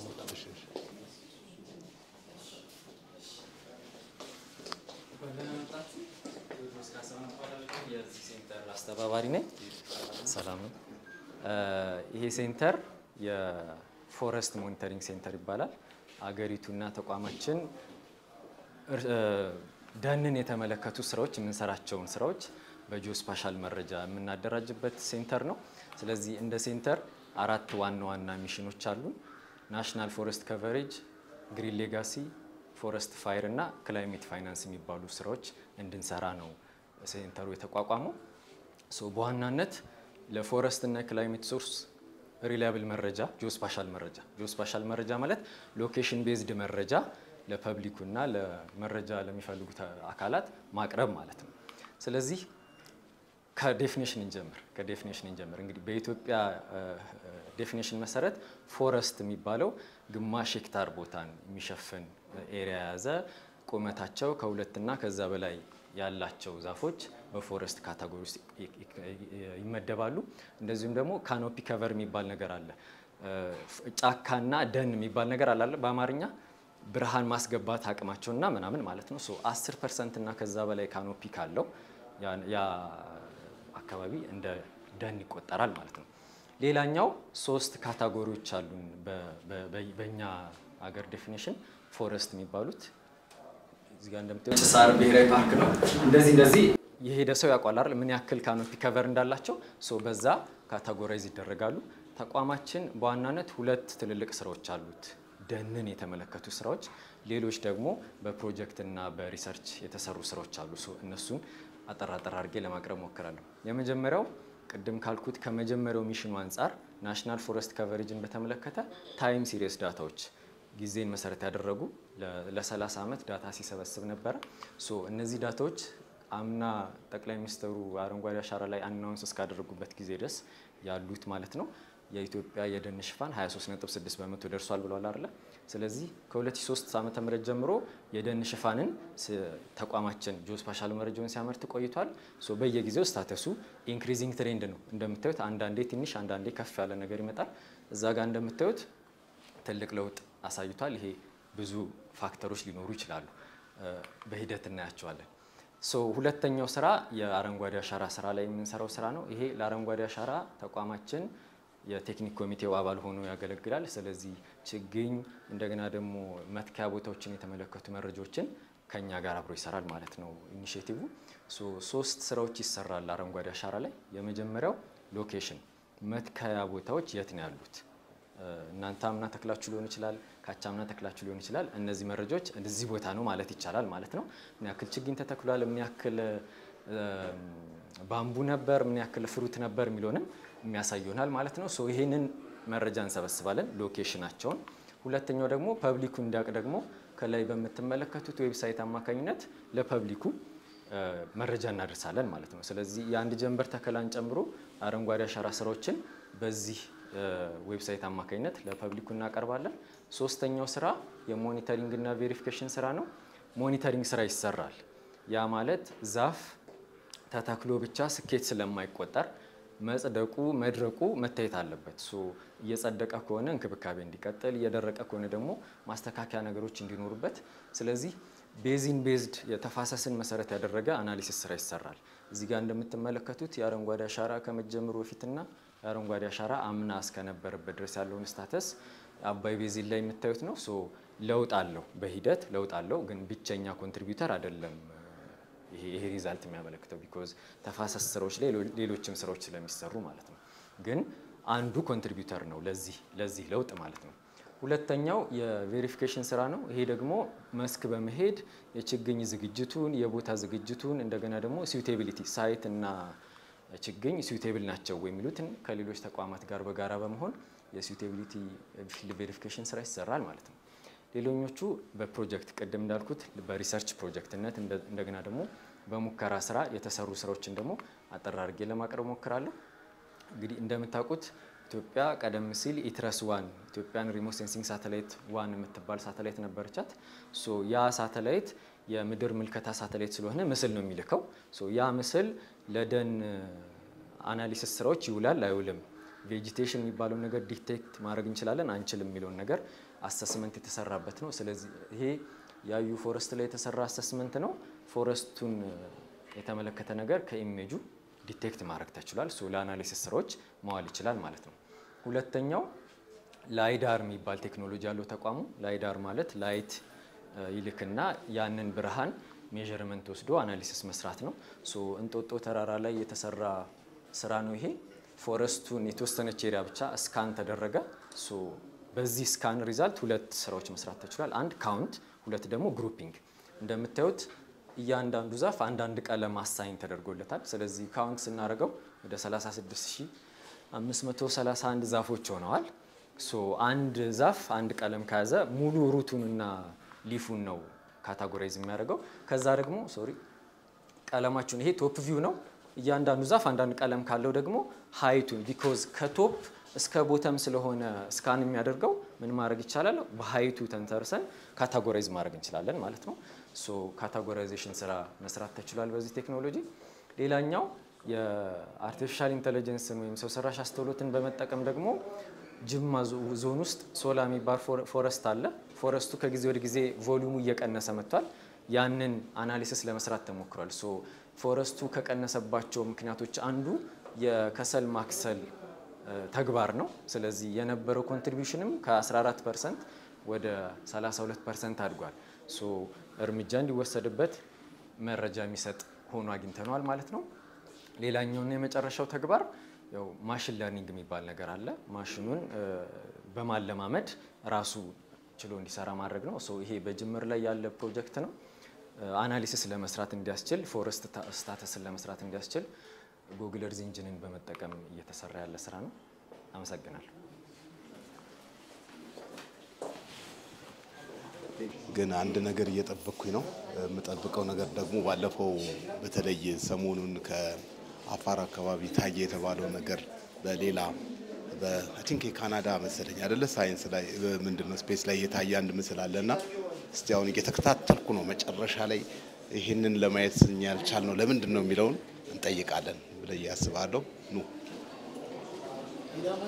እሺ እዚህ በጣም ናይስ ነው አጋጣሚ አንድ ጥያቄ ያዘጋጀውላችሁ ነበር እንደጨረስና ያልኩኝ ሰሞኑን አፋር ላይ የታየው የጋዙ ምስል የተገኘው አችን ካናዳ የሚገኝ አንድ ሳተላይት ነው ያገኘውና ከዛ በኋላ ይሄን ማየት አትችልም ወይ ያቺ ባለፈው የሄደችው ሳተላይት የሚል ጥያቄ ነበር ወይስ እንደዚህ ቶቶ ላይ ሴንተር አለ አረ ስለዚህ እዛው ጠይቃታለሁ ነው የት ሄደሽ ነው አንቺ ከካናዳ የነገሩን እሺ እኔ መኮንን እባላለሁኝ የዚህ ሴንተር አስተባባሪ ነኝ ሴንተሩ ኤስዲኤስ ፎር ኤስዲጂ ይባላል ኤስዲኤስ ማለት ስፔሻል ዲሲሽን ሰፖርት ነው ኤስዲጂ ደግሞ ሰስቴኔብል ዴቨሎፕመንት ጎል ነው ያ ማለት ዘላቂ የልማት ግቦች አሉ በዩናይትድ ኔሽን የጸደቁ እነሱን ነው ማለት ነው እነሱም በጂኦስፓሻል ቴክኖሎጂ እና መረጃ መደገፍ ነው በእኛ ሀገር ደረጃ አቺቭ እንዲሆኑ ማለት ነው 17 ጎሎች አሉ በዩናይትድ ኔሽን የጸደቁ እነዚህ ጎሎች ደግሞ በዩናይትድ ኔሽን አባል ሀገራት በሙሉ እንዲተገበሩ ይፈልጋል ማለት ነው ሶ በእኛ ሀገር ደረጃ ሰፖርት እናደርጋለን እነዚህ ጎሎች አቺቭ እንዲሆኑ ማለት ነው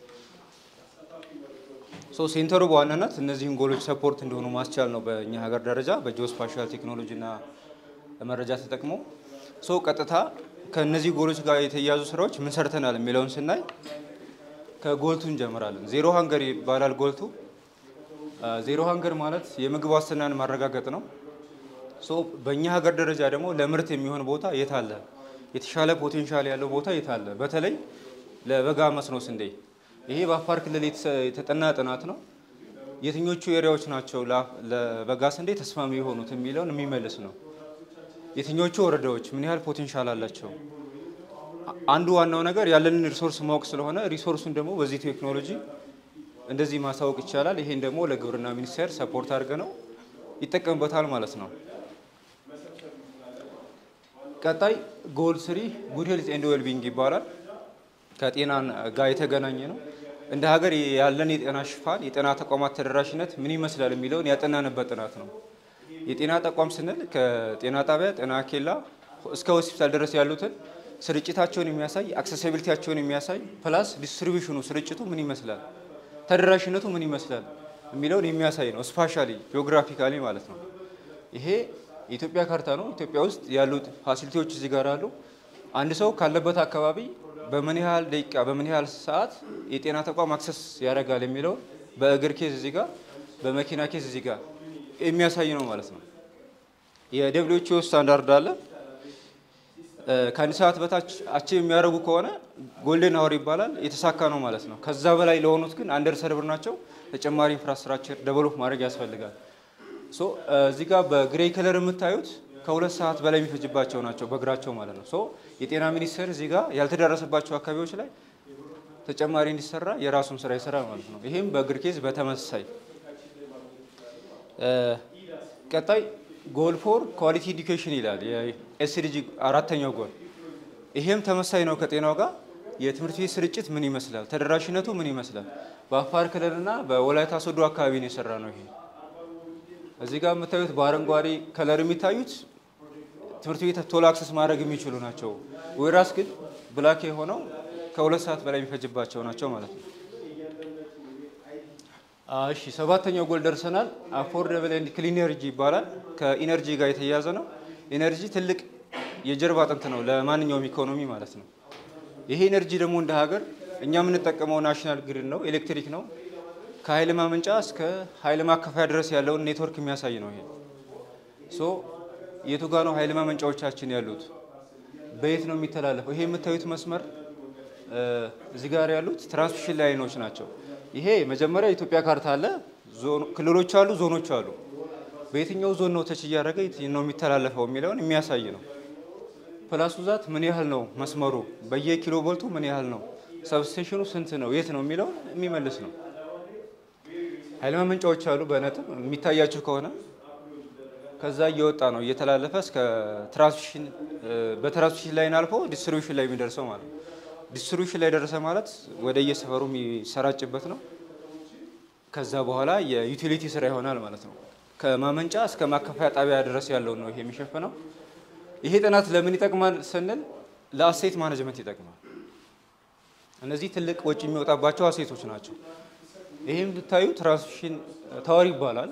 1 ሚሊዮን የሚገመተው አንዱ እንደ ሀገር 35,000 ከዛ በላይ አለ። አስቡት እንግዲህ ስለ አንዱ ስለናወራ ስለ 1 ሚሊዮን እያወራ ነው። ይሄ አሴት መጠበቅ አለበት፣ መታወቅ አለበት የት እንደሆነ። ፕላስ ኤክስፓንድ ማድረግ ቢያስፈልግ ይሄን ኔትወርክ ይሄን ግሪድ ይሄ ኤግዚስቲንግ ዳታ ነው፣ ከዚህ ነው የሚነሱት ማለት ነው። ለአሴት ማኔጅመንትና ለቀጣይ ፕላኒንግ የሚጠቅም ትልቅ ስራ ነው።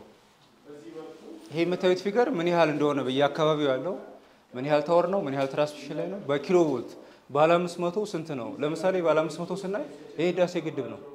ከህዳሴ ግድብ ደዴሳ ላይ አልፎ ሆለታ ይገባል። ባለ 500 እስካሁን ከፍተኛው መስመር ነው ይሄ። ፕላስ ከህዳሴ ወደ ባህር ዳር ወደ ሁለት አቅጣጫ ይሄዳል ማለት ነው። እንደዚህ አይነት መረጃዎችን ለአሴት ማኔጅመንትና ለኤክስፓንሽን ይጠቅማል ማለት ነው። በቀጣይ ስናይ ይሄም ጎልስ 7 ነው፣ ኢነርጂ ነው፣ የሶላር ኢነርጂ ነው። እንደዚህ አይነት ፓኔሎችን በመደርደር የቱ ጋር የተሻለ ኢነርጂ ማምረት እንችላለን፣ በተለይ ኦፍ ግሪድ ለሆኑ አካባቢዎች። ይሄ በሶማሌ ክልል ነው የተሰራው። ይሄ እዚህ ጋር አካባቢ የተሻለ ፖቴንሻል አለ፣ የተሻለ ኢነርጂ ማምረት ይቻላል። ስለዚህ እዚህ ጋር ሶላር ፓኔል ይገንባ የሚል ሪኮመንድ ለማድረግ ነው ይሄ ጥናት የተሰራው ማለት ነው።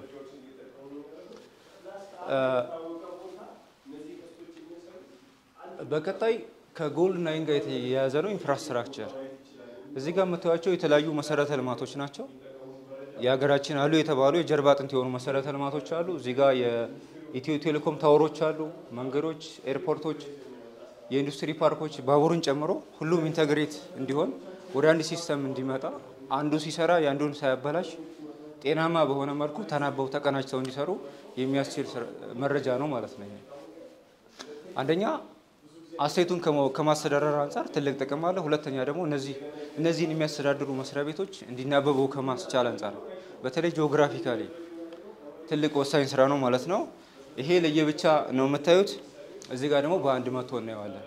ይሄን ሁሉም ተቋማት የመሰረተ ልማት ተቋማት አክሰስ እንዳደረጉት የሚደረግ ነው ማለት ነው። የመጨረሻው ክላይሜት አክሽን የሚባል ትልቅ ጎል አለ። 13ኛው ጎል ነው። ከ17ቶቹ 13ኛው ክላይሜት አክሽን ይባላል።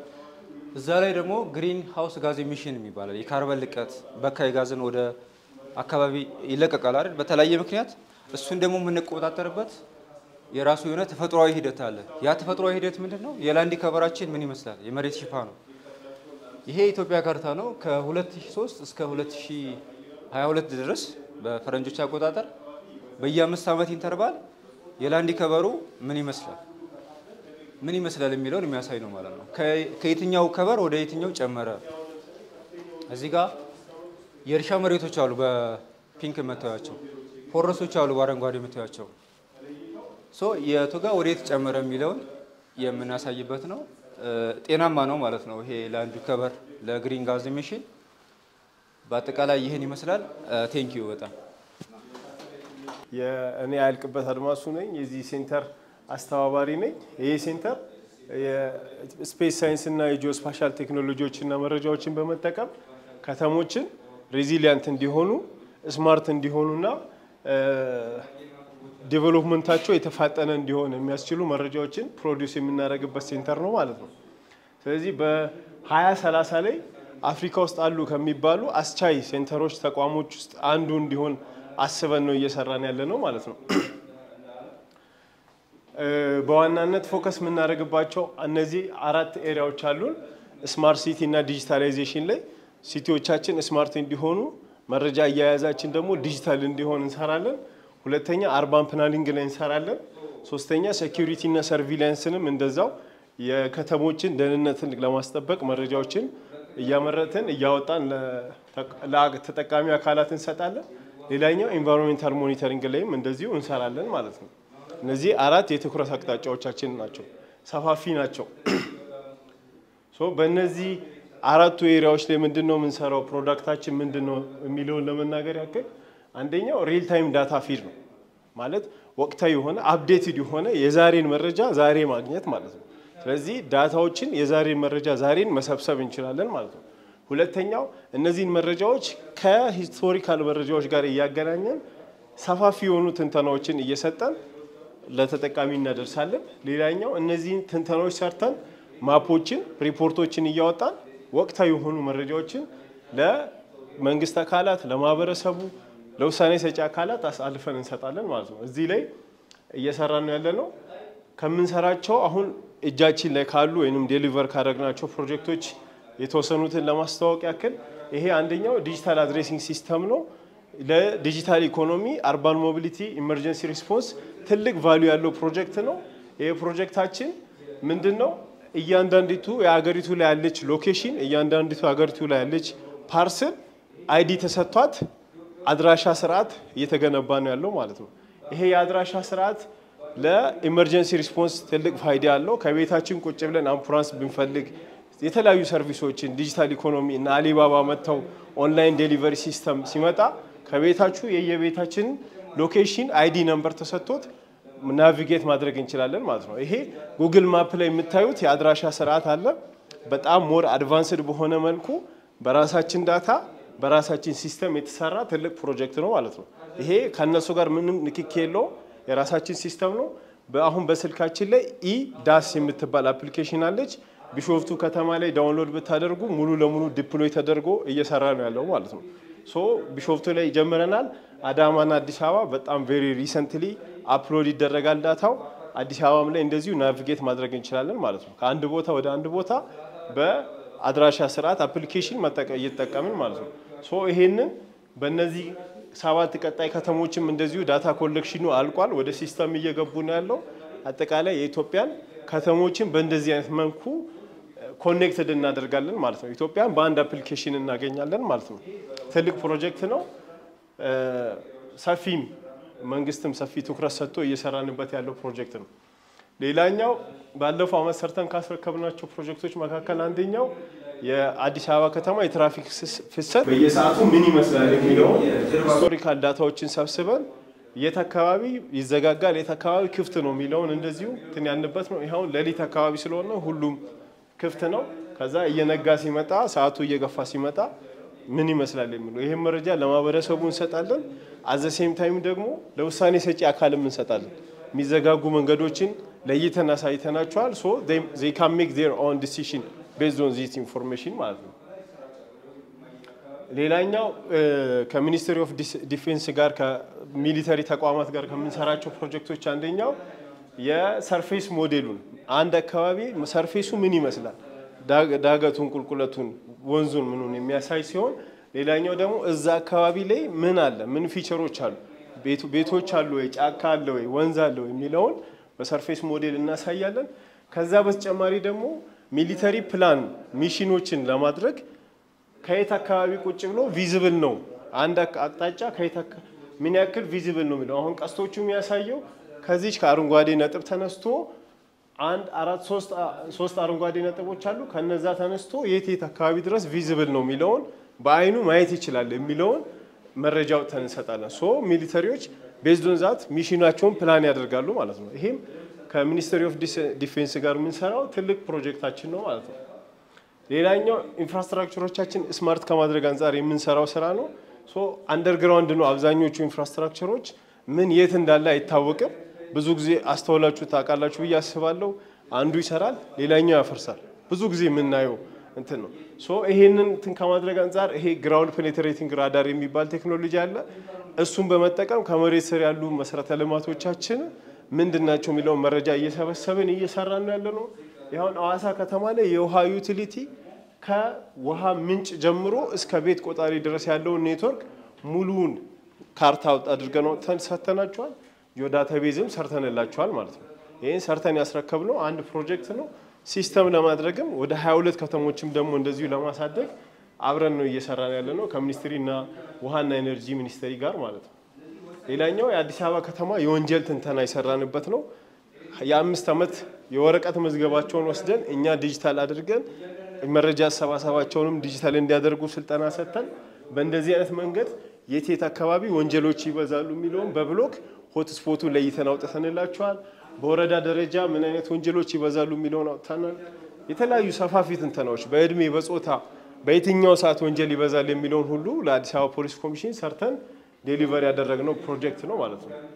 ሌላኛው ህገወጥ ግንባታን ከመከላከል አንጻርም እንደዚሁ ለፍርድ ቤቶች ምስክርነት የሚሆኑ መረጃዎችን እያወጣን ያለ ነው። እዚህ ጋር እንደምታዩት እዚህ ጋር ባዶ ነው፣ እዚህ ጋር ህንጻ ተሰርቷል። ሶ አመሳክረው ከምስክርነት ወረቀት ወይንም ፕላን ማፕ ከተሰጠባቸው ጊዜ አንጻር አመሳክረው ውሳኔ ይወስናሉ ፍርድ ቤቶች ማለት ነው።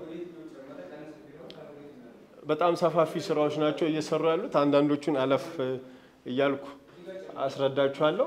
ሶ በዚህ ልክ በዚህ ጥራት ልክ የአየር ፎቶግራፎች ይነሳሉ ማለት ነው። ከአውሮፕላን ላይ ፎቶግራፎችን በዚህ ጥራት ልክ እያነሳን ነው።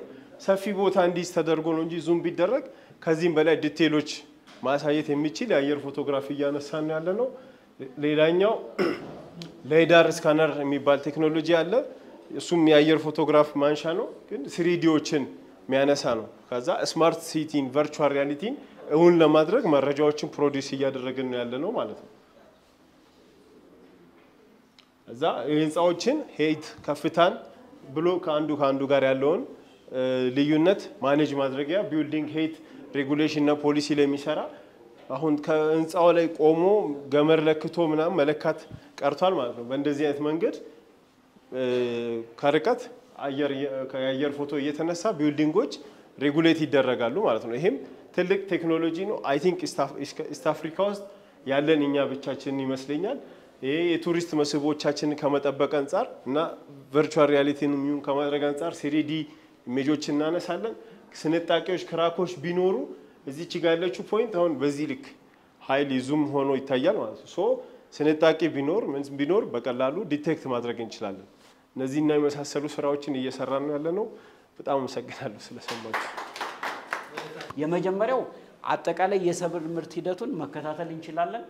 ከዛ ማህበረሰቡን ማልማት ማሳደግ እንችላለን። የምግብ ዋስትናን ማረጋገጥ ይቻላል። ከዛ ደግሞ እነዚህ መረጃዎች ለፖሊሲ ዴቨሎፕመንት እና ለፖሊሲ አውጪ የሚሆኑበት ሂደት አለ ነው። ለምሳሌ እዚህ ጋር እንደምታዩት ወንጂ አካባቢ ሹገር ኬን ወይም የወንጂ የመታራና ወንጂ ሹገር ፕላንቴሽን ኤሪያ ተብሎ የሚታወቀው ነው። ሶ ይሄን የሳተላይት መረጃ በመጠቀም እንደ ኤግዛምፕል የወሰድናት ናት ይቺ ያለማናት ሲስተም ነች። ሶ ይሄን መረጃ በመውሰድ ለምሳሌ ከጃንዋሪ 12 በፈረንጆች 17 አካባቢ ምን ይመስላል፣ 22 ጃንዋሪ 27 ፌብሩዋሪ 1 ፌብሩዋሪ 6 እያል ያለውን ሙሉ መረጃ ማውጣት ይቻላል። ስታተሱንም እዚህ ጋር ሞኒተር ማድረግ እንችላለን። ለምሳሌ ወንጂ ሸዋ በመስኖ እርሻ የሚለማ የግብርና ስርዓት ነው። ሶ ችግር ካለ መስኖን ስናይ ውሃ ነው የመጀመሪያው የሚሆነው። የውሃ እጥረት ካለ በዚህ ሞኒተር ማድረግ ይቻላል ሞስቸሩን። ስለዚህ የውሃ እጥረት ስላለ ይሄን ማኔጅ ማድረግ አለብን የሚለውን ስርዓት መፍጠር የሚቻልበት ሂደት አለ ማለት ነው። ስለዚህ ግብርናውን በዚህ መልክ መከታተል እንችላለን ነው። ሌላው ደግሞ እዚህ ጋር አንድ ያለማናት ልማት አለች፣ ጎቱር ትባላለች። ጎቱር ማለት ጋሞ ኤንድ ኦሞ ቱሪዝም ሰርቪስ አገልግሎት ማለት ነው። ሶ እነዚህ ዞኖች በተለይም ሁለቱ ዞኖች እንደምታውቁት በቱሪዝም መስህብነታቸው በኢትዮጵያ በጣም የታወቁ አካባቢዎች ስለሆኑ አስፈላጊ ናቸው የተባሉ የቱሪዝም መረጃዎች ተሰብስበው ይሄን ስርዓት አልምተናል። በዚህ ስርዓት ተጠቅመን መረጃዎችን ማድረስ እንችላለን ነው። ለምሳሌ አንድ ነገር ላሳያችሁና አርባ ምንጭ አካባቢ ሄደን አርባ ምንጭ አካባቢ እና አርባዎቹን ምንጮች ጎብኝተን ከጎበኘን በኋላ ምሳ ፓራዳይዝ ወይም ሃይሌ ሪዞርት ምግብ መብላት ብንፈልግ ይሄንን አፕ ተጠቅመን ወደ ምን ፈልገው ቦታ መንቀሳቀስ እንችላለን ማለት ነው። ለምሳሌ ራውት ስንለው እዚህ ጋር ያገናኝልናል። ሶ ለምሳሌ እነዚህ አርባዎቹ ምንጮች እዚህ አካባቢ ነው ያሉት። ከዚህ ተነስተን ሃይሌ ሪዞርት እንሄዳለን። ምን ያክል ጊዜ ይወስድብናል፣ በመኪና በእግር በሳይክል የሚለውን ሙሉ መረጃ ማግኘት ይቻላል ነው። አጠቃላይ በሁለቱም ዞኖች በደቡብ ኦሞ ዞንና በጋሞ ዞን ያሉ የቱሪዝም መስህቦች በዚህ መልክ ተደራጅተዋል። ለተጠቃሚውም ደርሶ ተጠቃሚዎችም ስራ ላይ እየዋሉት ይገኛሉ ማለት ነው። እንግዲህ ባጭሩ የኛ ሴንተር እነዚህን ስራዎች ይሰራል ማለት ነው። እንኳን ደህና መጣችሁ። ስሜ ዶክተር ንጉስ መዝገበ እባላለሁ። ይሄኛው ሴንተር ወይም ማዕከል የስፔስ ዌዘር ሴንተር ወይም ሞኒተሪንግ ሴንተር ይባላል። የህዋ ከባቢ አየር ትንበያ የሚሰጥበት ወይም ወደዛ ከፍ የሚልበት ማዕከል ነው። ህዋ የራሱ የሆነ አየር ትንበያ አለው ለማለት ነው። ሶ የሜቴሮሎጂ ኤክስቴንሽን ነው። ለሁሉም ሶርስ ለሁሉም ለአየር ትንበያ ምንጭ የሆነችው ፀሐይ ስለሆነች እኛ የምንኖርባት ምድርን ጨምሮ ሌሎች ፕላኔቶች ወይም ከፀሐይ የሚኖራቸውን ሳይዝ ለማመላከት ነው እዚህ ጋር የምታዩት። ስለዚህ ፀሐይ ይህን ያህል ሳይዝ ካላት ፕላኔቶችን እዩዋቸው ታች የተደረደሩት። እዚህ ውስጥ ደግሞ ማትታይ ዶት ሆና ወይም ቅንጣት ሆና የምትታየን መሬት ነች። ስለዚህ ከፀሐይ ሊነሳ የሚችል በጨረርም ሊሆን ይችላል በሌላው በቅንጣቶች በጣም ለሰው ህይወት ጨምሮ በተለይ ክሪቲካል ኢንፍራስትራክቸር ምድር ላይ ያሉ እኛ የምንጠቀምባቸው መሳሪያዎች ቴክኖሎጂ በአጠቃላይ ሊጎዳ የሚችል ስላለ ነው ትንበያ የሚያስፈልገው ወይም ደግሞ መቆጣጠር የሚያስፈልገው። ስለዚህ ወደ ማዕከሉ ወደ መሃል ወደ ውስጥ እንግባና ያለውን ሁኔታ ላስረዳችሁ።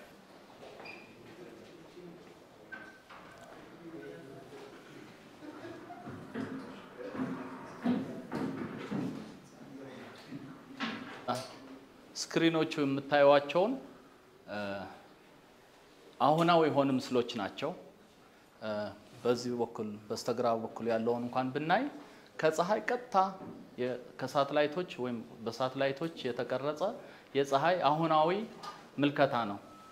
የተለያየ ከለር የሚያሳየው የተለያየ እንደ ፊልተር የራዲዬሽን ዩቪ የምንለው አይናችን ማየት የምንችለው ዩቪ ነው። በሌላ ፊልተር ሲደረግ የተለያየ እይታ የፀሐይ እናያለን። ስለዚህ እነዚህን ሞኒተር ወይም መቆጣጠር የሚያስፈልገው ከፀሐይ የተለያዩ በራዲዬሽን መልክ ሊሆን ይችላል ቅንጣቶቹም ራሱ እንደ ዊንድ በነፋስ መልክ ተነስተው በተለያየ ዳይሬክሽን መሬትንም ጨምሮ ስለሚሄድ ወይም ሶላር ዊንድ ስላለ ነው። ለማሳጠር ያህል እዚህ ጋር እንደምታዩት ቴማቲክ ማፕ ነው። መሬት ላይ ውሃ አካል አላት፣ ደረቅ ነገር አለ፣ ቮልካኖ ኢራፕት የሚያደርግ አለ፣ እርዝኩዌክ ሰሴፕቲብል የሆነ ሪጅን አለ። በተመሳሳይ ፀሐይም እንደዚሁ። ስለዚህ አብዛኛውን ኳየት ሳነች ምንም አክቲቪቲ የሌላት፣ ሌሎቹ ግን የተለያየ የፀሐይን አክቲቪቲ አክቲቭ ሪጅኖች እንላቸዋለን። ከዛ በሶላር ዊንድ ኢራፕት ሊያደርግ የሚችል ፊቸሮች ወይም ካራክተሪስቲኮች ስላሉ ነው እንደዚህ አይነት ቴማቲክ ማፕ የምናሳየው። ጠቆር ብለው የሚታዩት ሳንስፖት እንላቸዋለን። ያ በጣም አክቲቭ ሪጅን ነው። ከዛ ነው አሁን በራዲዬሽን መልክም ወደ መሬትም ሌሎች ፕላኔቶችም በሶላር ዊንድ መልክ ኢራፕት ሊያደርግ የሚችለው። ስለዚህ ኢራፕት አድርጎ ሲመጣ ወደ የፕላኔቶቹ መጀመሪያ ሜርኩሪን ያገኛል፣ ከዛ ቀጥሎ ቪነስ፣ ከዛ እኛ ሶስተኛ እያለ ይሄዳል። ከፀሐይ በራቅን ቁጥር ቴምፕሬቸሩ እየቀነሰ ተጋላጭነታችንን በዛው እየቀነሰ ይሄዳል።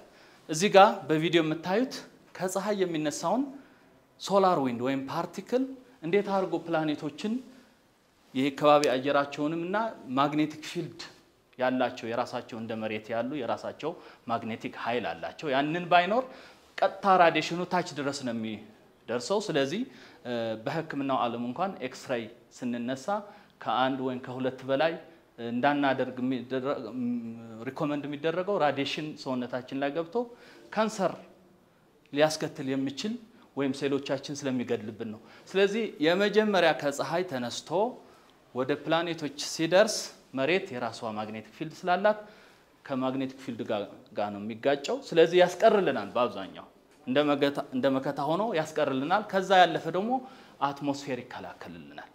ማግኔቲክ ፊልድ የሌላቸው ፕላኔቶች ወይም ሎው የሆነ አሁን እዚህ ጋር የሚታየው ሜርኩሪን ነው። ብዙም ከባቢ አየር የላትም።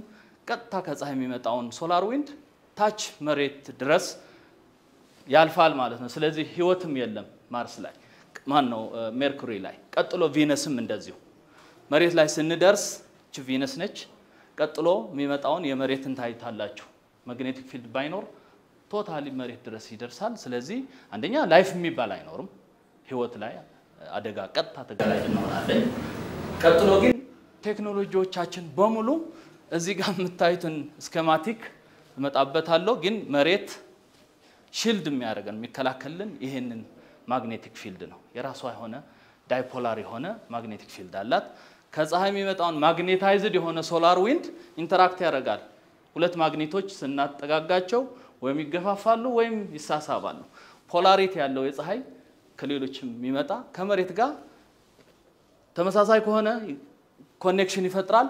ፓርቲክሎች በዚህ ፕሪሲፒቴት አድርገው ይገባሉ። እንደዚህ አይነት በኖርዝ እና ሳውዝ ፖል ላይ ያሉ ሀገራት ኦሮራ የሚባል ዲስፕሌይ ያያሉ በአይናቸው። ይሄ ማለት ኢነርጄቲክ ፓርቲክሎች ወይም ደግሞ ራዲዬሽኑ ቀጥታ ገብቶ አትሞስፌር ጋር በሚጋጭበት ጊዜ እኛ አምፖሎች ሶዲየም ላይት ምናምን ላይት እንደምንለው የተለያየ ከለር እንደምናየው የኦክሲጅን የናይትሮጅን ከለር የሚፈጥረው ነው። ይሄ ኦሮራ ይባላል።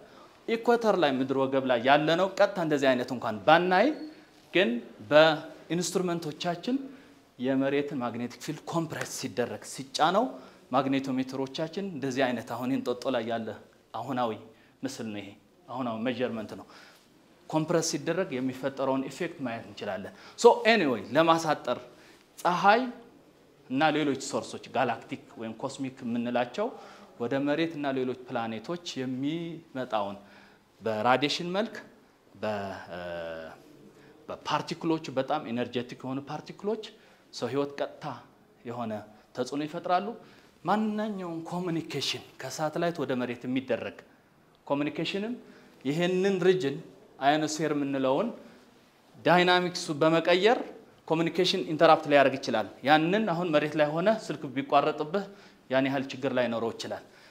ሳተላይት ላይ ማነው ፍላይት ላይ ሆነ አስቡት ዲዛስተር ስትራይክ አድርጎ መረጃ በሳተላይት ቀጥታ አግኝተህ ዲዛስተር ስትራይክ ወዳረገበት ለመድረስ በመታሰብበት ጊዜ የሚፈጠረውን ዲስተርባንስ ችግር ይፈጥራል ማለት ነው።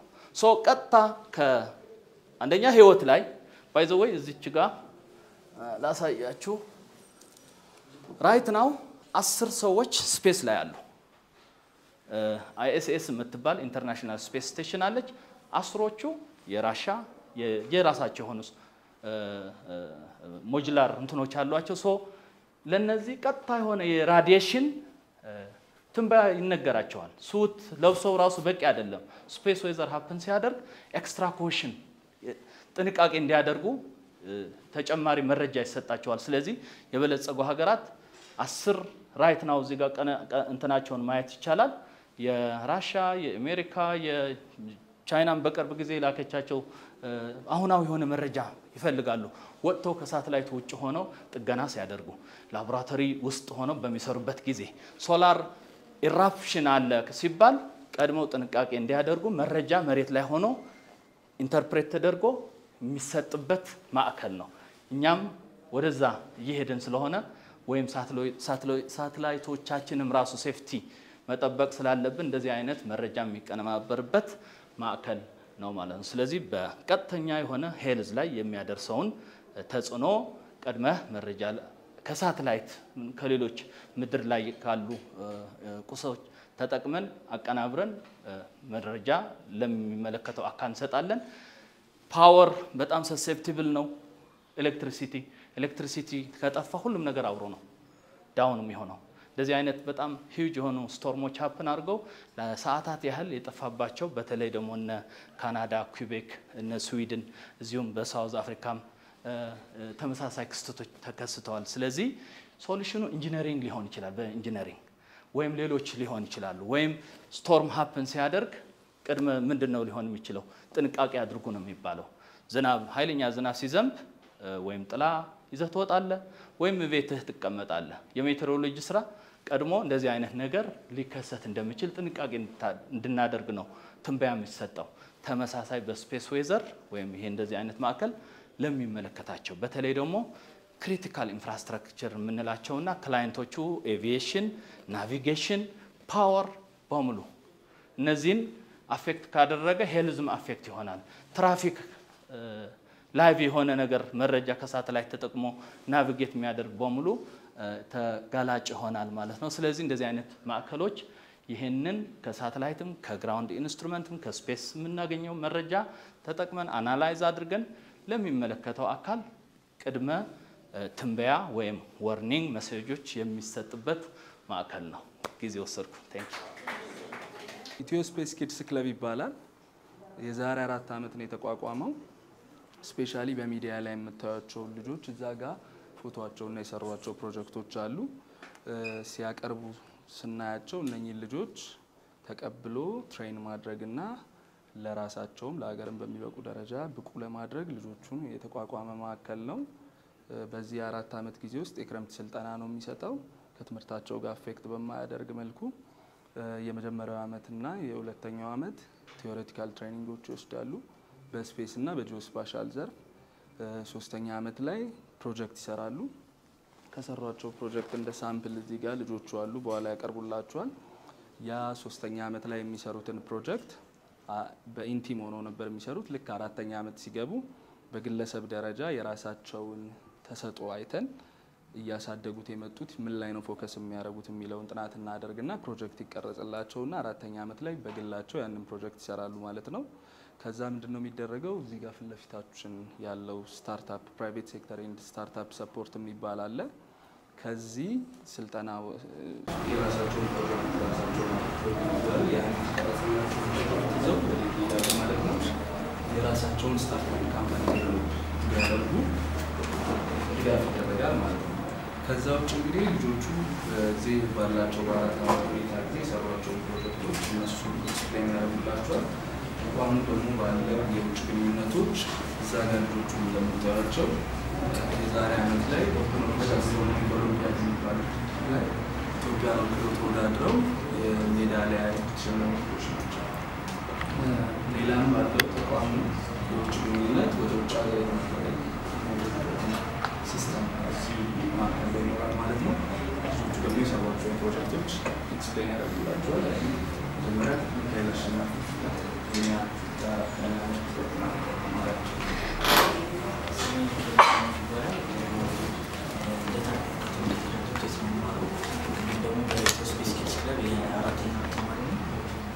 የሰራው ፕሮጀክት ራዳር ሲስተም ይባላል። ራዳር ማለት ሲተነተን ሬዲዮ ዲቴክሽን ኢሜጂንግ ተብሎ የሚጠራው እንደሚያደርገው ከተለያዩ ሴንሰሮች የተለያዩ ጨረሮችን እየለቀቀ ከዛ ላይ ሴንስ ለማድረግ የሚጠቀምበት መሳሪያ ምስጋ ኤክሰንስ አስቀምጥበት የመሳሰሉት ነገሮች ኢንፎርሜሽን ይሰጠናል ማለት ነው። ይህንን ሲስተም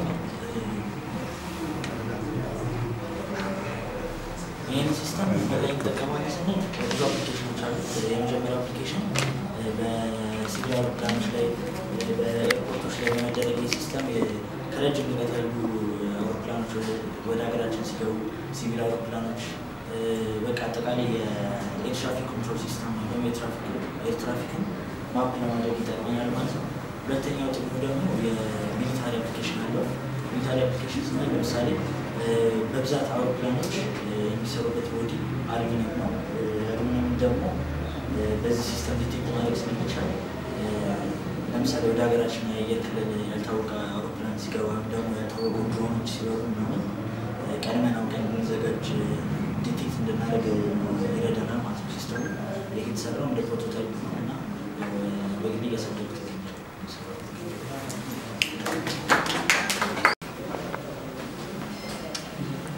ስሜ ቢታንያ ሞገስ ይባላል። በልደታ ካቶሊክ ካቴድራል ስኩል የ12ኛ ክፍል ተማሪ ነኝ። ኤስኬሲ ላይ ደግሞ ይሄ 2ኛ አመቴ ነው ማለት ነው። እኔ የሰራሁት ፕሮጀክት የነበረው አስትሮፊዚክስ ላይ ፋስት ሬዲዮ በርስት የምንላቸው ዲቴክት የምናደርጋቸው ግን ደግሞ ከየት እየመጡ እንዳልሆኑ እንደሆኑ የማይታወቁ ሬዲዬሽኖች አሉ እና እነሱን በማጥናት ሬዲዮ ዲቴክተሮቻችንን ብናሻሽል ራዳር ቴክኖሎጂ ላይ ምን አይነት ኢምፕሩቭመንት ማምጣት እንችላለን የሚለው ላይ ነው። ስለዚህ እንደሚታወቀው ሀገራችን ሚሊታሪ ላይ በደንብ እያሻሻለች ያለችበት ጊዜ ነው። ስለዚህ የኛ ቲም ሪሰርቹ ላይ እያተኮረ የነበረው ምንድነው ይህንን ሬዲዮ ዲቴክሽኖችን ብናሻሽል የራዳር ቴክኖሎጂ ላይ ምን አይነት ማሻሻል እናመጣለን የሚለው ነበረ። ስለዚህ መጀመሪያው ኢምፕሩቭድ የሆነ ሴንሲቲቪቲ ነው። ስለዚህ በጣም ዊክ የሆኑ ሲግናሎችን የሚለቁ የኢነሚ እንትኖች ካሉ ዌፐኖች ካሉ ዲቴክት ለማድረግ ትንሽ ይከብዳል። ስለዚህ እነዚህ ፋስት ሬዲዮ በርስት የምንላቸው ነገሮች ለማጥናት የምንጠቀሙባቸውን አልጎሪዝሞች እዚህ ጋር መተን ብናሻሽላቸው ኢምፕሩቭድ የሆነ ሴንሲቲቪቲ እና በጣም በትንሽ ዊክ የሆኑ ሲግናሎችን ብቻ የሚለቁ ኦብጀክቶችን ዲቴክት ማድረግ